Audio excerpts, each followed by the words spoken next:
Welcome back to Movies Explained. Today's film is an action thriller from 2024 titled The Union. The film opens with the film's lead, Roxanne, leading an extraction team in Italy on behalf of the Union, a secret organization run by an old man named Brennan in London. Roxanne tells her team to gear up and extract a former analyst from his hotel room, who has stolen some risky information and is on the run.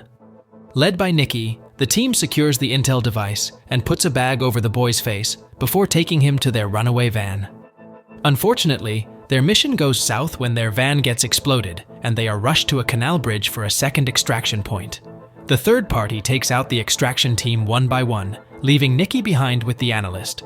Roxanne rushes to secure the mission, but she gets ambushed on the way. She ends up overpowering the mercenary and shooting him dead, but this delays her entrance, allowing the third party to shoot Nikki and steal the intel device, which has the risky information. The scenes are then spun to the film's second lead, Mike, who's still stuck in the past, sleeping with his 7th grade English teacher, who wants no strings attached and wants him out. When Mike walks downstairs, he comes across her son, who's about his age and a successful bank manager. He comes home to his mother, who has the ears of a bat and the eyes of a hawk, who knows Mike was with his English teacher. As her inquiries make Mike awkward, he walks away and heads to work in his rusty and old truck. He turns out to be a construction worker, working thousands of feet above the ground. He spends the night with his college buddies, who've grown old with him now, and gets them to split the bill because they're all broke and stays back for a while. His life is overloaded with excitement when Roxanne walks into that bar, turning out to be his girlfriend from high school. The two catch up over drinks and pool table, but the foxy Roxanne leads Mike to head somewhere private with her. She gives him a ride on her dashing bike, which is followed by the Union agents in their bike. On a hilly spot, Mike plays their favorite song and comes closer to her, but she reveals her ulterior motives by tranquilizing him and having him smuggled to London, where the Union's headquarters lays. Mike wakes up in a hotel room with Roxanne by his side. Upon finding out he's been smuggled to England as a shipment, he gets offended and walks out of the hotel, where Brennan is waiting for him in his car. He hands him the key to his expensive car and offers to have breakfast with him.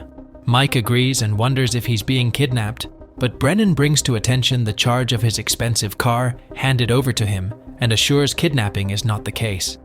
When they take a walk to the cafe, Brennan calls himself and the Union the servants of the feds, who do all the work for the big guys.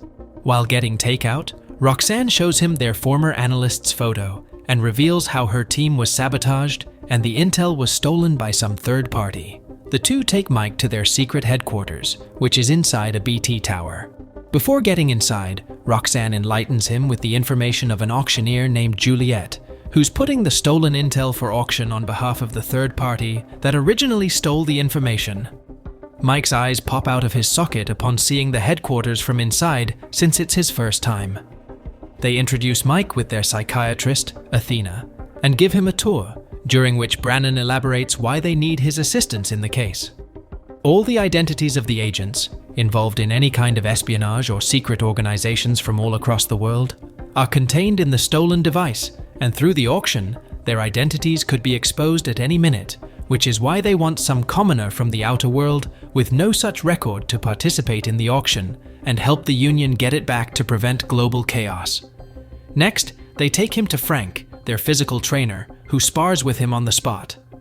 Brennan gives Mike some time to form his answer, so he walks out on them. Roxanne goes after him, trying to convince him, but Mike calls her out for vanishing right after high school without giving him closure. Despite their differences, he returns that evening and turns himself in for the mission. They begin his 2-week physical and psychological training with Frank and Athena. Roxanne also teaches him to shoot and drive recklessly. She makes him do trust exercises by blindfolding him and making him run onto the edge of an elevated roof on her command. Once his training is done, their teammate, Foreman, forges Mike's fake identity and sits him down to talk about their first deal with Juliet, who requires the participant to physically show up with $5 million to buy her encrypted device, from which they can use to make transactions in the auction. The team sets out for the location. Foreman bugs Mike with an earpiece and a tracking device and sends him out of the van, while Roxanne, Athena, and Frank take positions in disguise. When Juliet's man approaches Mike in the streets, Roxanne spots the third party after Mike. She immediately reports this to everyone on the radio and goes after them. Meanwhile, Mike is taken to a cafe where he finds a phone under his table, on which Juliet calls and leads him to the bathroom. There, her man shows up to count and take the money. Once the deal is disclosed, Juliet reveals the phone as the encrypted device, so Mike walks out in confidence, thinking it was very easy. He takes his words back when the third party opens fire at him, but Roxanne covers him and tells him to run away. The agents chase him and have him surrounded at one point, but Frank and Athena run them over in their truck. A woman shows up, pulling deadly moves on Mike, and takes the fight inside a random house, where the device gets tossed into a sink full of water and dishes. The device gets charred, but Mike is thankfully saved by Roxanne, who heroically fights the woman and kills her. Back at the headquarters, they check out the third party's weapons hoarded from the ambush site, and come to know the Russians are after them and all the other bidders because they want to be the sole buyers of the intel. Putting this case on hold, Roxanne plans on stealing the device from one of the other 5 bidders to keep their mission going. They want Mike gone now, but he wants to prove himself to Roxanne, so he asks for another chance and stays on board. They target a North Korean party, which has hired Soviet mercenaries for the auction. Foreman, with the help of the communications unit, manages to pull the coordinates of the mercenaries. Mike joins them in the heist and ends up whacking the mercenary with a tin can, rendering him unconscious. As they take his device and come out celebrating, they find Athena killed in the van. They find a picture near her saying, "Welcome to London." Roxanne realizes they've been exposed, so she alerts Brennan, but simultaneously, she witnesses their headquarters tower getting blown to obliteration. Frank retrieves communication with the Union and finds out they're still intact and have only lost access to some of their control rooms. That night, Roxanne takes Mike to a hotel room, calling it their safe house, and shares a bed with him while reigniting old memories from when they were a couple. The next morning, Roxanne takes Mike to the Union's secret base, where Foreman is waiting for Juliet to begin the auction so he can track her location.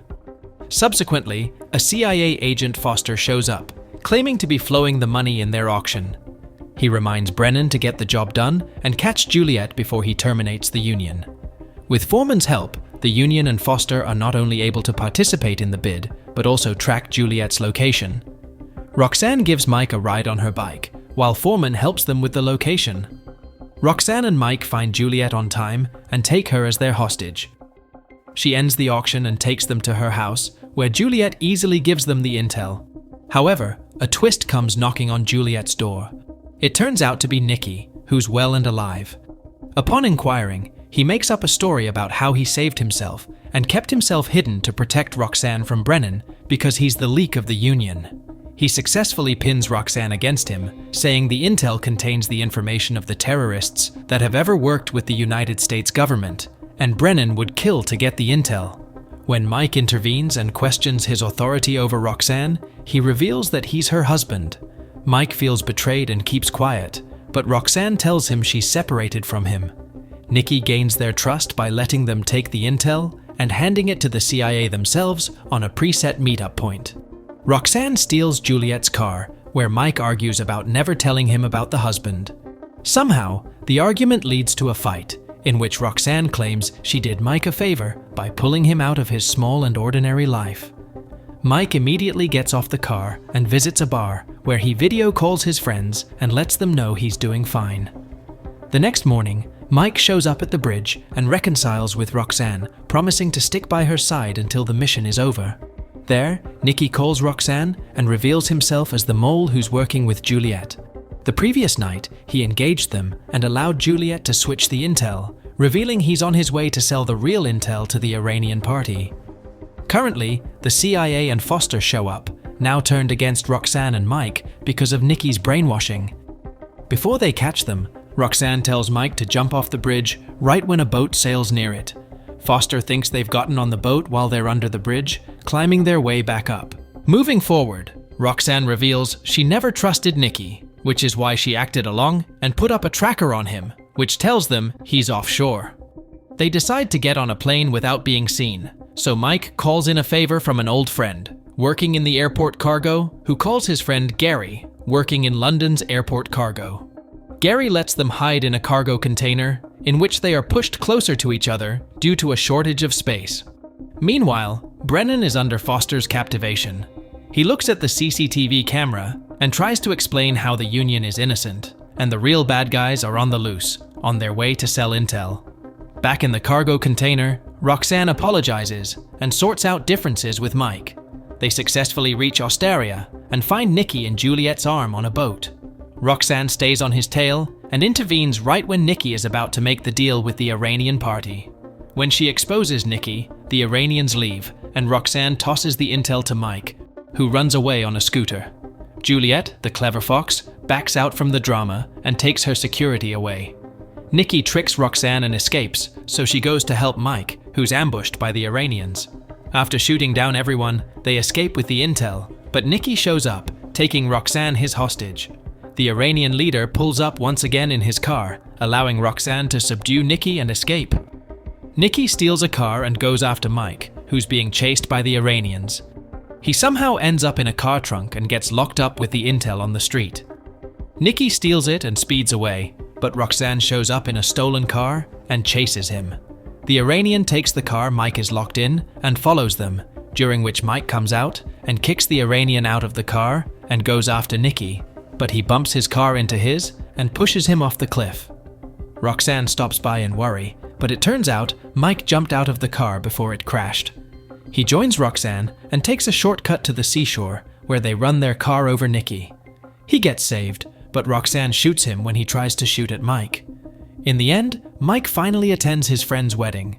Roxanne joins him and rekindles their old romance, but Brennan shows up, welcoming Mike to the Union and assigning him his next task. I hope you liked the story recap. Don't forget to like and subscribe to our channel. Thank you for watching and see you next time.